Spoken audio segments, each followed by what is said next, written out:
Hey, everybody, and welcome back to For the Booze. For the Booze. That's right. We're back again. We are. Let me see. This thing right here is bothering me. It like flickers, but we stopped it from changing, figuring that would work. I don't know. Whatever. So annoying. But anyways, we're back. Hi. We're going to do an episode this week that's not going to get us flagged by YouTube, hopefully. Yeah, that was, okay. YouTube's been very helpful sending me self-help information. Are you okay? Yeah. But anyways, we are going to do a place not too far from here. I know. I'm excited. A place that I would actually like to go visit now that I've talked about it a little bit. And it just seems very cool. It's a little house on a hill up in Salt Lake City. It's called the McCune Mansion. At least that's how I'm assuming it's pronounced. McCune? I don't know any other way it could be pronounced. Okay.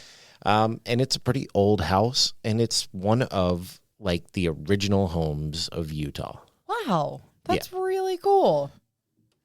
So, like straight up from back in the day? It is. It is it's an old mansion. Okay. It's an interesting story, and it's got ties to a lot of stuff that if you're not from here, you just don't know. Well, like that's fair. The LDS Church. Yeah. Something we used to know nothing about. I know. But now we seem to know a little bit about it. But let's get into this one. All right. I'm excited. Let's do it. It's interesting. That says, before members of the LDS Church arrived in Salt Lake City, the Shoshone, Ute, and Paiute natives lived in the Salt Lake Valley for thousands of years. At the time of Salt Lake City's founding, the valley was within the territory of the northwestern Shoshone. One local Shoshone tribe, the Western Goshu tribe, had names for the Jordan River, City Creek, and Red Butte Canyon. Pio Groot, Soho Groot, and Moani Wani. I'm just assuming that that's how you pronounce those. Okay, I will take your word for it. I wouldn't take my word for it. That's what I would have said anyway. I speak one language. That's it. Yeah. Now, the Goshutes also lived in the vicinity of Salt Lake and the valleys to the west. The land was treated by the United States as public domain. No Aboriginal title by the northwestern Shoshone was ever seceded or relinquished by treaty with the United States. So they just took it. Right. They just stole it. They just straight up didn't ask permission and just said, get out, this is ours. As American history. We've talked about so many times, seems to be a common case throughout history. It's awful. Now, the first explorer of European descent in the Salt Lake area was likely a man named Jim Bridger in 1825. Although others had been in Utah earlier, including some who traveled as far north as the nearby Utah Valley. The 1776 Dominguez Escalante expedition were undoubtedly aware of Salt Lake Valley's existence. Now, James Felix Bridger was born in 1804, so he is crusty old. It's super old. Crusty old. Was an American mountain man, trapper, army scout, and wilderness guide who explored and trapped in the western United States in the first half of the 19th century. He was known as Old Gabe in his later years, which I don't understand. Why? Because his name's not Gabriel. Well, yeah. How do you be named James Felix Bridger and then named Old Gabe? I mean, they got the old part right. Because he's crusty, yeah, but I don't understand where Gabe comes in. I have no idea. It just seems weird. It is weird. Now, he was from the Bridger family of Virginia, English immigrants who had been in North America since the early colonial period. The U.S. Army officer John C. Fremont, I think that's how you say that with the little umlaut over there, surveyed the Great Salt Lake and the Salt Lake Valley in 1843 and 1845. The Donner Party, a group of ill-fated pioneers, had traveled through the Great Salt Lake Valley in August 1846. Do you know who the Donner Party is? I don't think so. Well, man, I'm not going to get into it on this show. A lot of bad stuff, though. Oh. It was, a group of pioneers who ended up trapped in the mountains during winter and had to eat each other. Ew. To survive, just to find out that they weren't actually too far from where they were going. Oh, cool. Yeah, it's a crazy story. Okay. It's a good one. There's a lot of podcasts on it. You should listen to it. I don't know about that. Now, the settling of Salt Lake City dates to the arrival of the Latter-day Saints in July of 1847 during the Mexican-American War. Now, they had traveled beyond the boundaries of the United States into Mexican territory, seeking a secluded area to safely practice their religion away from the violence and the persecution they experienced in the United States. Because, remember, this used to be Mexico. Yeah. Oh, yeah. Which, I mean, I must be really dumb because I didn't know that before I moved here. I didn't either. I knew that Mexico was once much bigger, but I didn't realize how big and how far it spanned, like the span of Mexico went. But it was like almost up to Montana. Far. Yeah, really far. I had no idea. Yeah, so there's a big like Mexican heritage here, and it's something that you don't think of when you think of Utah. I think of Mormons. Yeah, and what's really funny is because we're from Florida. There's Miami and like a huge Spanish area and like Orlando and things like that, and I feel more out of place not speaking Spanish here. Yeah, than I did in Florida. Florida. For it's sure. Insane. For sure. Which is super cool. I love it. I love the diversity and all that, but it's just weird to me. I don't know. Yeah, it's just not what you would expect. I expected blonde Mormons. I mean, there's lots of those, but yeah, but that's all I expected, to be honest with you. Now, upon arrival at the Salt Lake Valley, president of the church, Brigham Young, is recorded as stating, "This is the right place. Drive on." Now, Brigham Young is said to have seen the area in a vision before the wagon train's arrival. Now, they found the broad valley empty of any human settlement. So remember when we drove up to Antelope Island? Yeah. That, but nothing. Oh. Just nobody, nothing. Nobody lived here. Just empty. Just empty. It's really sad that you bring that up because it's on fire right now. Part of it, yeah. Now, 4 days after arriving in Salt Lake Valley, Brigham Young designated the building site for the Salt Lake Temple. The Salt Lake Temple, constructed on the block later called Temple Square, took 40 years to complete. Construction started in 1853, and the temple was dedicated on April 6, 1893.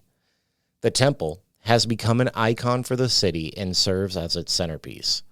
The southeast corner of the temple square is the point of reference for the Salt Lake Meridian and for all addresses in the Salt Lake Valley. Interesting. So it's the center. So everything truly does revolve around the Mormon church here. Wow. That's weird. Even like the addresses are set like starting at that temple. Wow. That's weird. Now, Alfred William McCune was an American railroad builder, mine operator, and politician. Owner of several retail and construction businesses, he helped build the Montana Central Railway and a portion of the Utah Southern Railroad, founded the Utah and Pacific Railroad, and built railways in Peru, among other projects. Now, he also owned many profitable mines in Canada, Montana, Peru, and Utah, including the Payne Mine.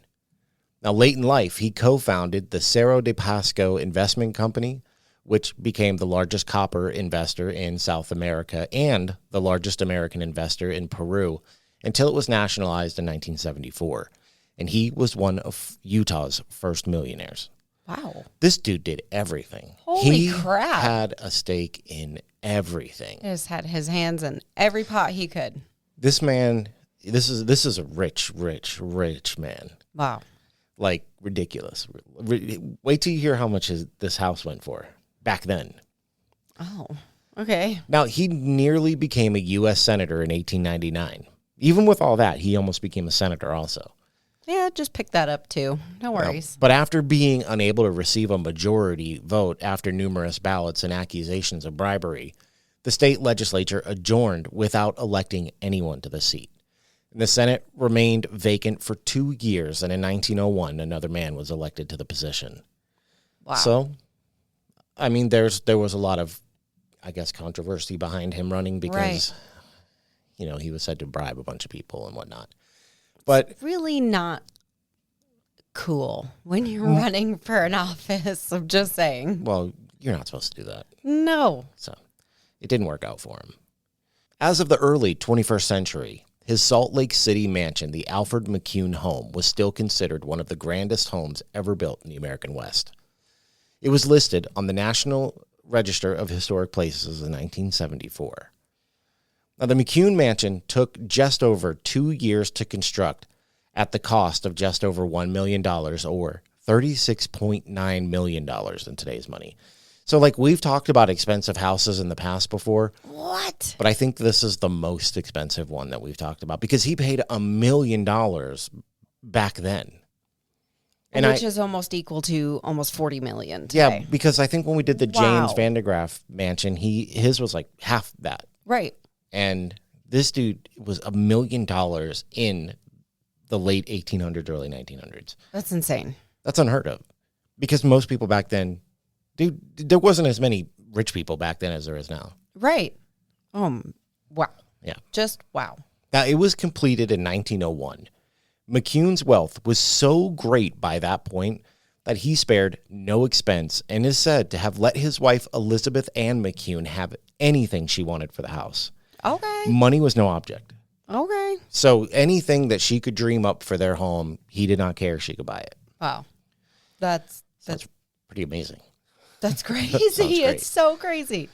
Now, the architect chosen by the McCunes was S.C. Dallas, who was a prominent Utah architect at the time, having designed the Brigham Young Monument in 1897 and the Brooks Arcade in 1890. Now, the family sent Dallas on a tour of America and Europe in order to get design insights. So they even sent their architect on a trip to be like, go get some cool ideas. Wow. These people had true FU money. Right. They could have literally wiped with $100 bills. Whatever. So these people were just rich beyond belief. Yeah, absolutely. Now, the 21-room, 3-floored Richardsonian shingle-style mansion was one of the first of the gloriously expensive mansions built in Salt Lake City, signaling the city's transformation from being a Mormon village to a modern city. The mansion itself was built with a really dark brick and brownstone base. Now, this house's mansion, whatever you want to call it, is very nice. I didn't fall in love with it quite like I did the Jemison Van de Graaff mansion. Right. But this is still a very beautiful and impressive house. Wow. I actually think it might be too impressive is the problem. Stop. I seriously, I think it's too lavish. Wow. There's too much going on. Now, the impressive interior was shipped from around the world, including rare materials such as Utah onyx, Nubian and Irish marble, French tapestries, South American mahogany, Russian leather, and German mirrors. Now, the mirrors actually required a special boxcar to be safely carried into Utah. So Are you kidding they had me? to pay extra money to have these mirrors shipped and then special boxcars to have them make the trip to the home. That's insane. These people, I'm telling you, these people had Just did whatever they wanted. the money is just no object with these people. Wow. The exterior was built of native Utah sandstone and the roof covered with tiles made in the Netherlands. Exotic woods like bird's eye maple, which I know from guitars, South American blonde mahogany, and 400-year-old English oak radiate warmth and beauty throughout the house. The mansion also had running water, a conical turret, and oval portico, complete with wrought iron ornaments. So that is very, very rare to have. It's very every elaborate. one of those things That is at this time. It's super elaborate. Wow. It's like, I don't know, it'd be like building your house now out of rosewood or just something ridiculous. Right. Holy crap.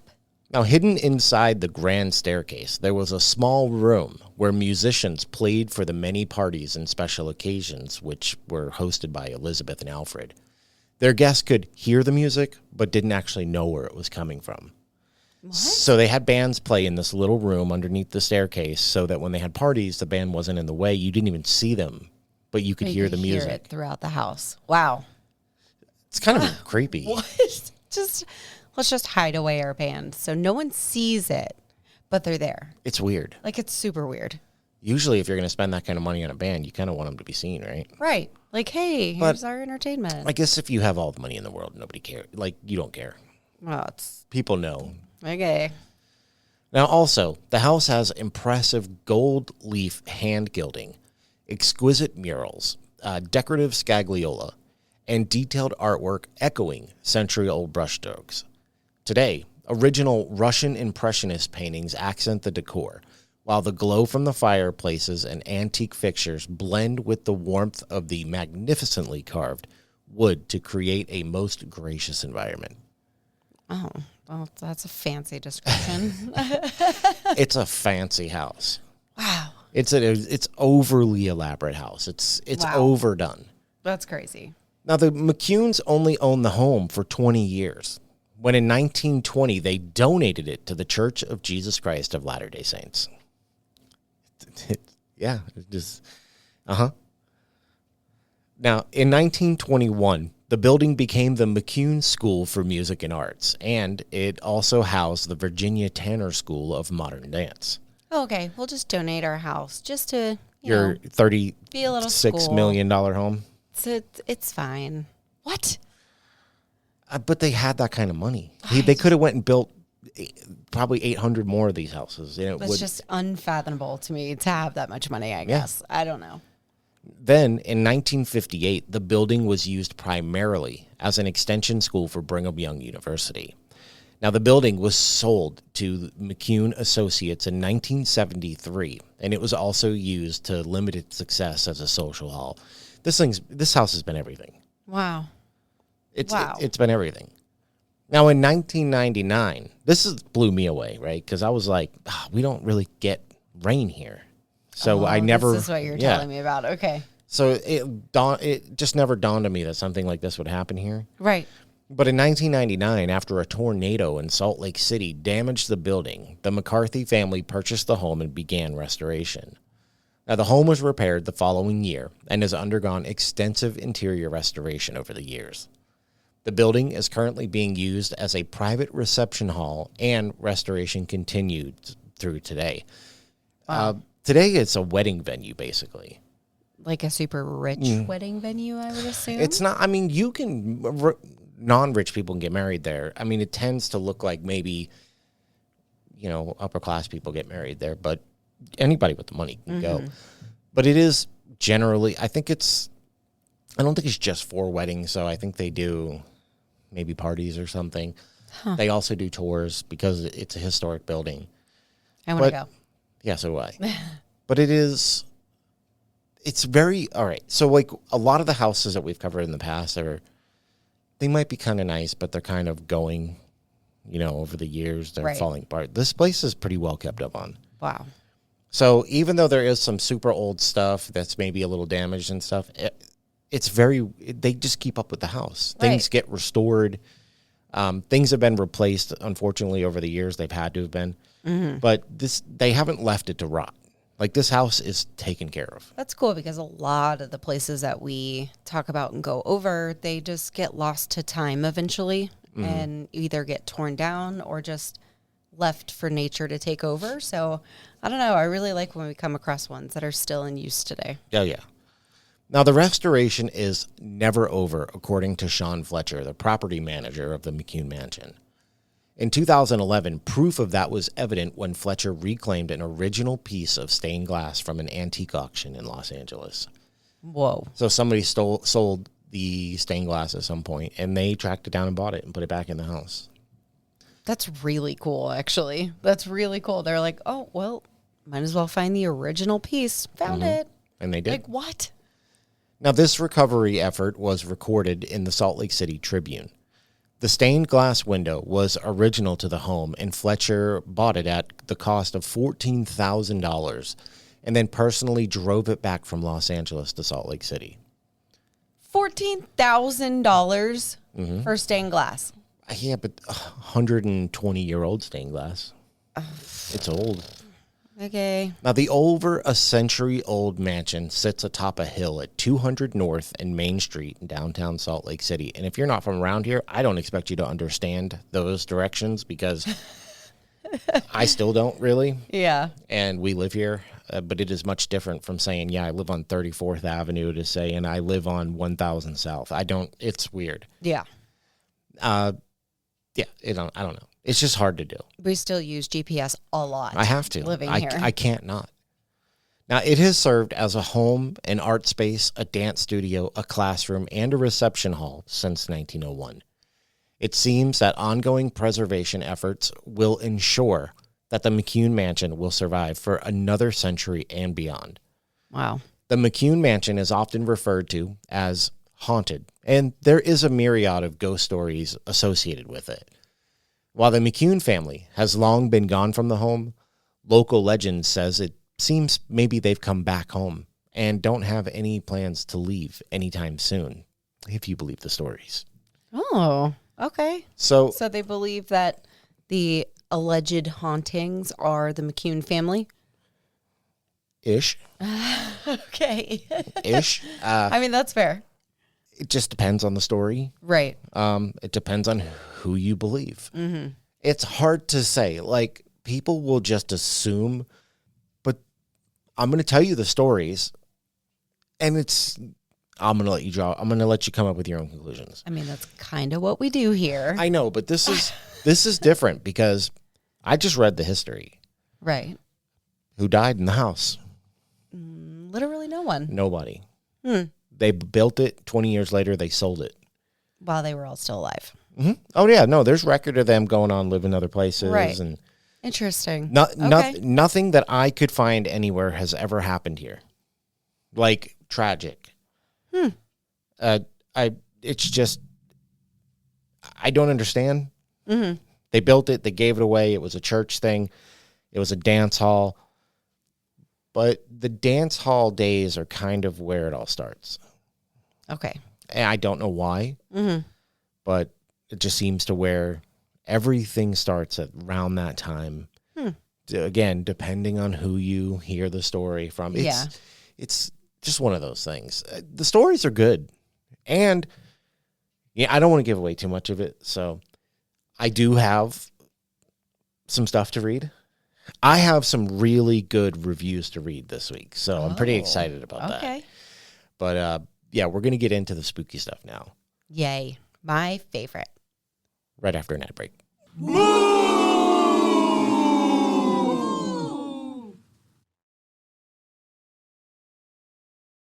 And now, Booze Crew, back to the show.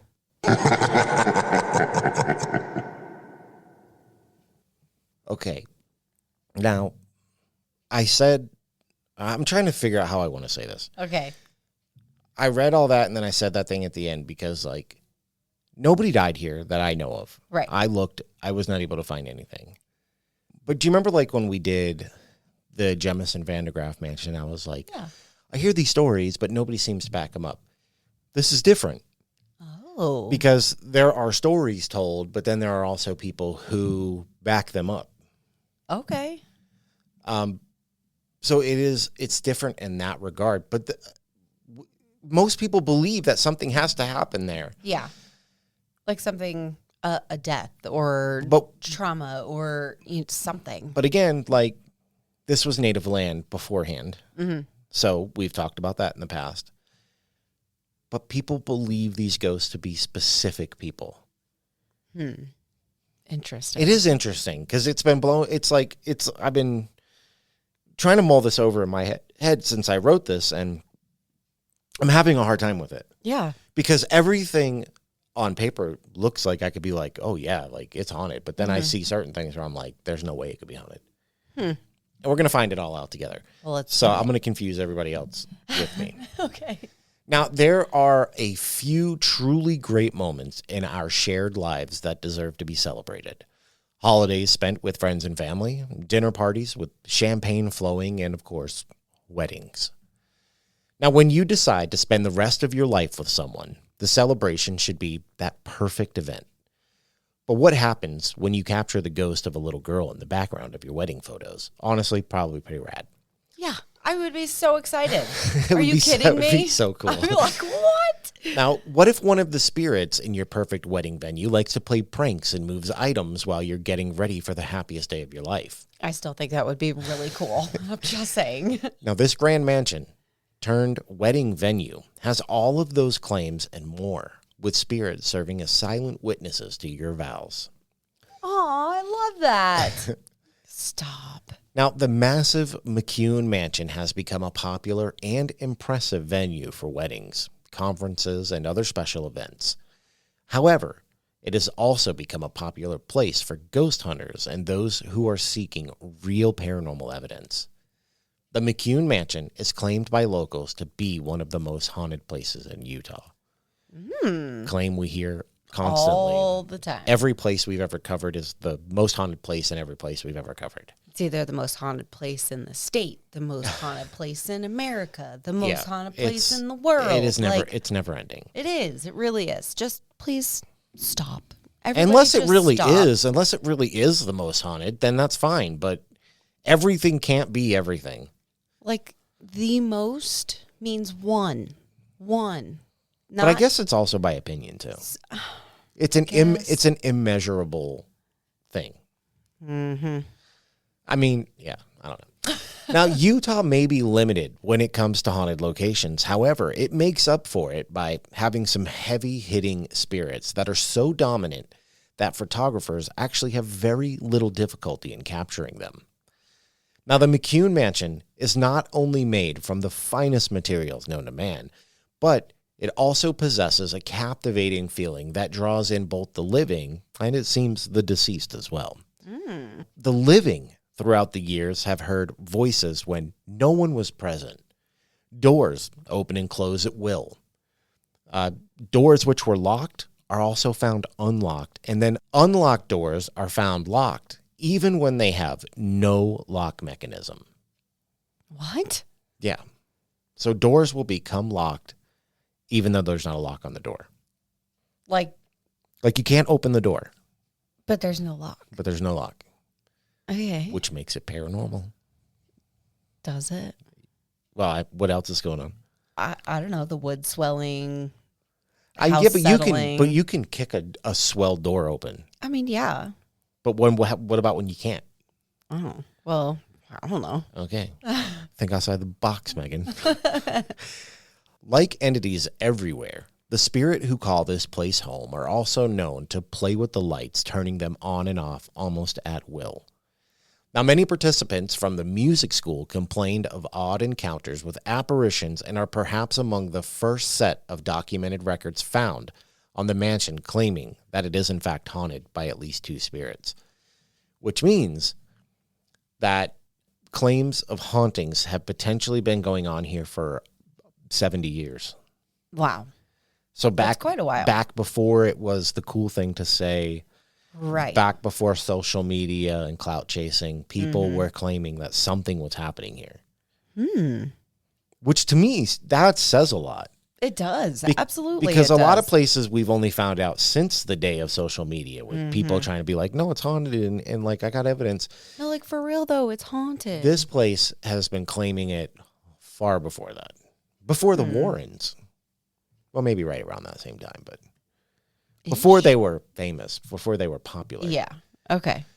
Now, there have been many claims of eerie organ music resonating throughout the mansion when it is completely void of all living humans.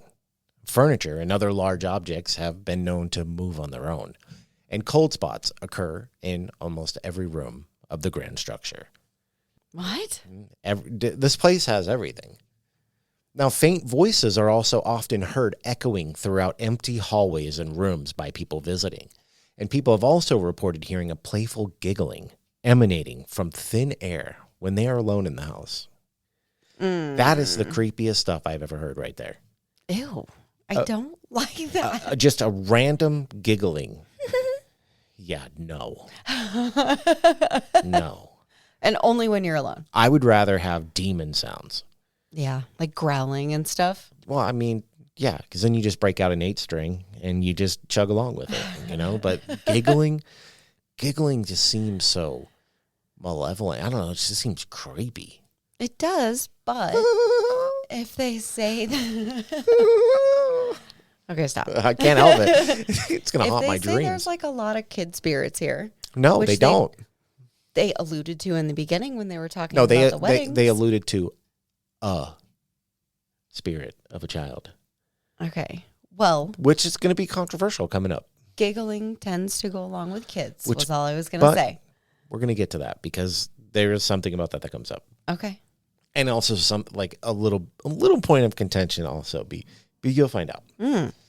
Now, Christmas at the McCune mansion draws out a dominant male spirit who is thought to be none other than Mr. Alfred McCune himself. A gentleman donning a black cape appears to visitors who find themselves alone, and the lights flicker on and off during his manifestations, and reports say that as fast as he appears, he then just simply vanishes. Some entity was so pleased and excited that the McCartney family was celebrating an extended family Christmas in the mansion, the first time since 1919, that the lights of the ballroom kept popping on, despite the efforts of Phil McCarthy and his family. Now, Phil verbally acknowledged defeat, and the lights flickered a little and then popped back on again. An electrician told him the day after Christmas that there was a light switch 2 floors down in one of the rooms, which no one in the McCarthy family knew about. What? So the lights just kept popping on and off on these people while they were trying to do Christmas. So they called out an electrician the next day. And he discovered like this hidden or just unknown light switch 2 floors down from where they were celebrating that nobody knew was there. But it was controlling something 2 floors up. Like, that's super weird. You've never lived in a super old house. No. I have. And sometimes the electric is pretty weird. Okay. Sometimes it does affect. And you never know, like, when things were set up, like, the people who built the house could have been like, well, I'm going to have to walk up there, so I'm going to put a switch here so when I get up there, the lights are on. Okay, well, that makes sense. It just depends. Like, there wasn't, like, really as much of a standard back then as there was today. Like, you could just say, I mean, like, if you built a house now, you could be like, yeah, I want this to control the other side of the house if you wanted to. Mm-hmm. But I'm just saying, like, there are sometimes odd switches and stuff. But that's weird. It is weird. The only thing I could think of is, like, how do we know somebody from the family didn't just go down there and do it? Right. But then I feel like, you know, if they're going to go that far as to call an electrician and be that stumped by it, they would have noticed somebody gone every time the lights were flickering. Right. Because there was no benefit to them claiming that this place was haunted at that time. This was just their home. And ghost hunting was starting to become more popular, I guess. But you're also in an LDS area. And I'm not trying to throw judgment or claim things that I don't know, but I'm pretty sure that they don't really believe in any of this kind of stuff, or they're not down with it. So I don't feel like this would be beneficial to them to be known as the haunted house. Yeah. I mean, I don't know. It depends on when all this, I don't know. This would have had to have been sometime between the 30s and 50s-ish. God, it's still so long ago. Yeah. So long ago. But I just don't feel like there was any benefit to them lying about it is the thing. I don't either. But then I really don't. But then I also question, could it have just been a family member? Or something with the electrical. Could have been. Or, I don't know. Could have just been really crappy wiring because it's an old house. But they spent $33.6 million building that house in today's money, but still. Now, a curious Gentile male entity dressed in a black cape allegedly even appeared to a son of Phil McCarthy. He told his dad that a calm, non-threatening man dressed in a black cape appeared, watched him, and then just disappeared. So a super creepy dude was just like watching him? But a very calm, non-threatening man. Right. Which is important. Now, weddings at the mansion bring about excitement and giggles. Creepy giggles. But in this house, not only from the bridal party, one little ghost girl claimed to be around the age of 10 is not only portrayed in a painting hanging on the wall, but is often seen frolicking about the house, swirling in circles in a lavishly beautiful gown, most often during weddings. Okay. So if you've ever been to a wedding or been around a little girl who was in a dress and then everybody else is in a dress, that is 100% what they are going to do. Okay. I mean, just hands down, that's what's going to happen. Is that all you took from that? Because let me throw this back at you. The only depiction of a little girl in that mansion was the painting hanging on the wall. So who is this girl? I have no idea. Where does her spirit come from? Who is it? Right. She didn't live there. Her footprints are found in several rooms, which start in the middle of each room and end in the middle as well. Like a creative little girl, she can't help but play and reorganize items in unique ways, which were already prearranged professionally for the wedding and reception plan for the next day. Oh, so now she's trying to move stuff? She does move stuff, Okay. according to the stories. Right. Now, there's even a claim of this. There's an actual claim. One of the brides actually claimed to have experienced her veil disappearing from the makeup desk that she was getting ready at, and after searching for it for a while, she found it in a coat closet at the front of the house. Wow. That's a distance, I would assume. I mean, Yes. if it moved 10 feet, that's a distance. This is true. This is in another part of the house. Like, this is nuts. Wow. When noticed by frightened brides, the ghost child allegedly walks directly into a mirror that hangs on the west wall of the first floor and then returns into the room the same way. Now, her apparition has been seen by hundreds of photographers throughout the years, but the black-caped man has only been caught on film by a few quick shots that managed to capture him before he disappeared. So there's a ton of pictures of this ghost girl. Wow. But the black-caped man, not so much. But I found somebody not in there's a story of the black-caped man. Ooh. That is from an actual visitor. That's really cool. This is what I'm actually. saying. Like, there were actual accounts to back up claims this time.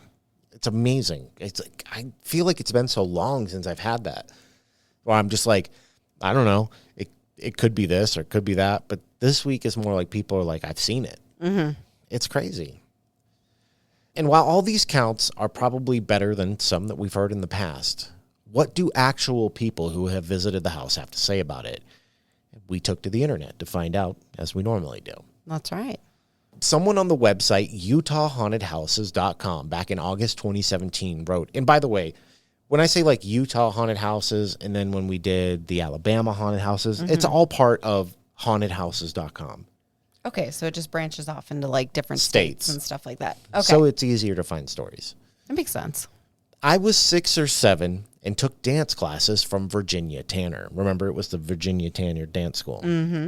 I remember the room where we changed into our huge flannel nightgowns because it was always very cold. I was on the top floor in a very small space. My friend Tamara and I were getting ready to change into our street clothes when a girl walked into the room, and they just disappeared.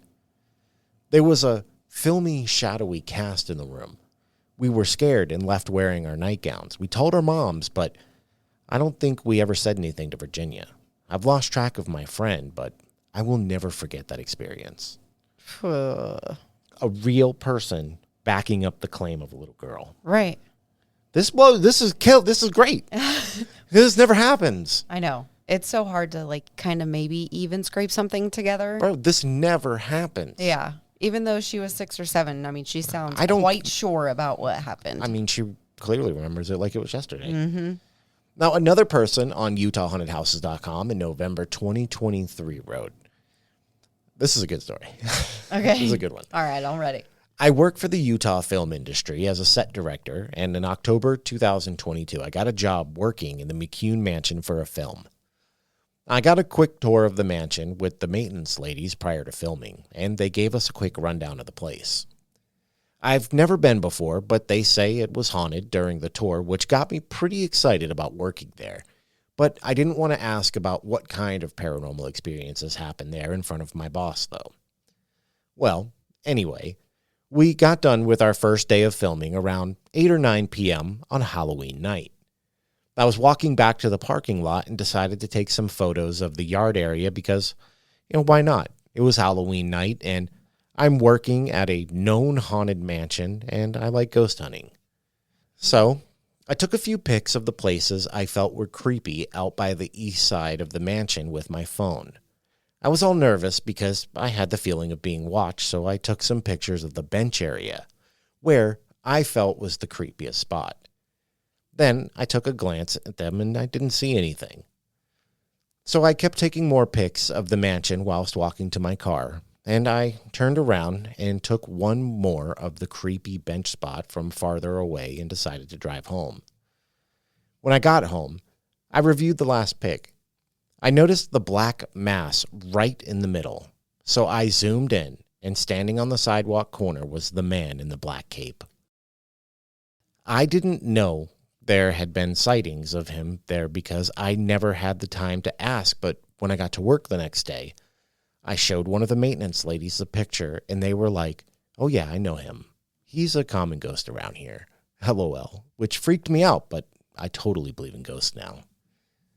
I was getting quite skeptical before, but that experience, it was an awesome place to work, though, and the staff was super friendly. The ghosts as well. If you ever have a chance to visit, I definitely recommend it. It's full of amazing history, art, and architecture. Wow. That was really cool. So there's a backup for the Black Cape Man. And I think it's cool, too, because he kind of set out to just take pictures of places he felt were kind of creepy. And there were so many pictures that had absolutely nothing.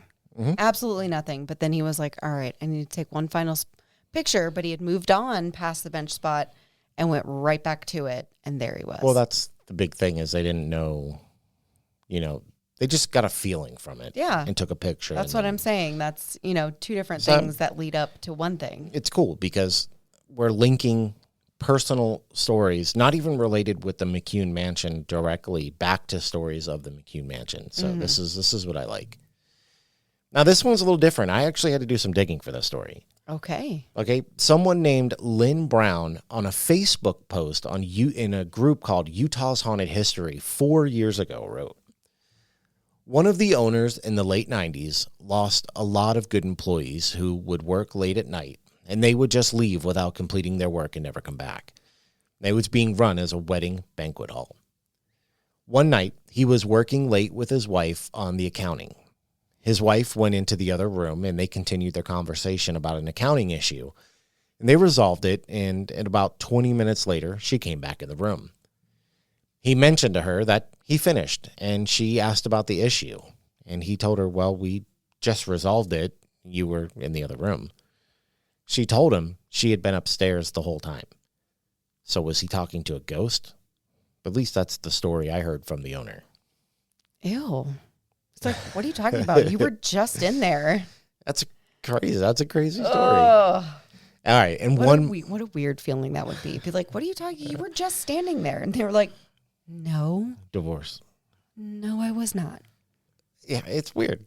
But now the thing with that one, though, is it's a secondhand story. Mm-hmm. Right? So that's not a direct story. It's still a good story, though. Yes.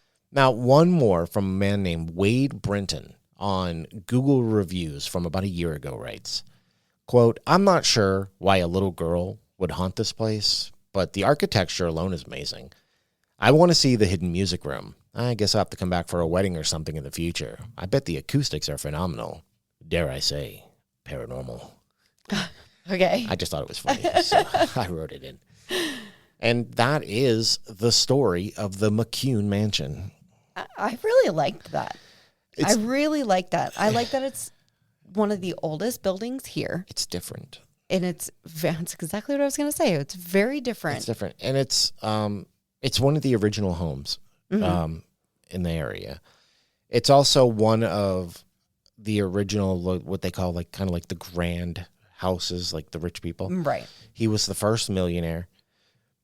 I have some issues with some of this, though. I have some problems with some of the story. Mm-hmm. Who the hell is the little girl? Don't know. She's just believed to be the girl from a painting. Is it a real person? Did they buy this painting? Was it painted for them? More info on the painting, please. Well, because everything from the house is supposed to be original for the house. So they did have paintings and stuff, done, but they were original. Right. So who was the little girl? Because their children, they did have children. They all grew up and left. As far I looked, I looked a few times, and I could not find any accounts of nothing tragic happened here. Okay. Nothing that I could find. Maybe I'm wrong, but, the McCunes themselves, I know nothing happened to them. Right. They moved out and moved into another home and, lived out the rest of their lives. So they just donated their mansion.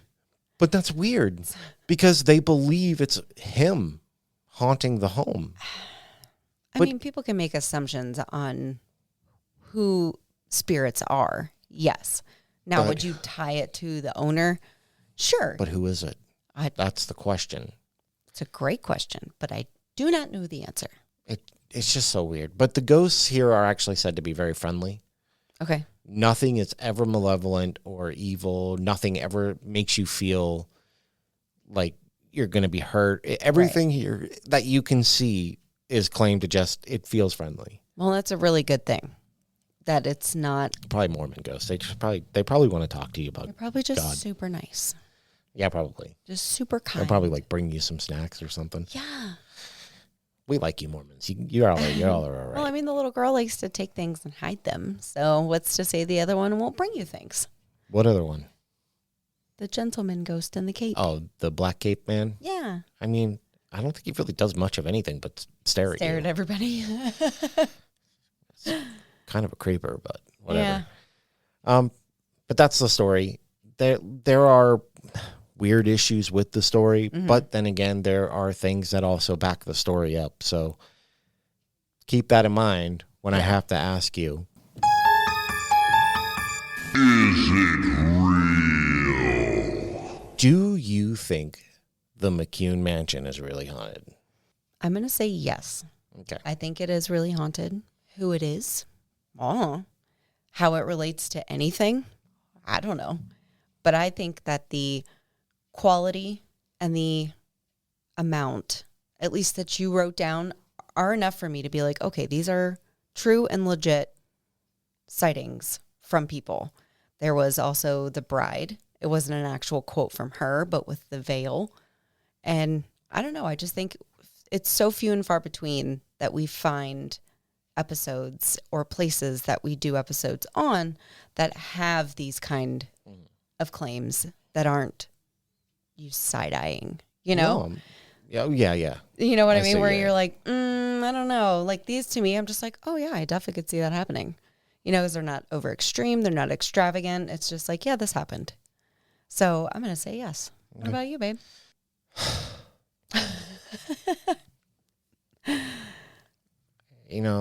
I don't know, honestly. I'm super confused by this one. Okay.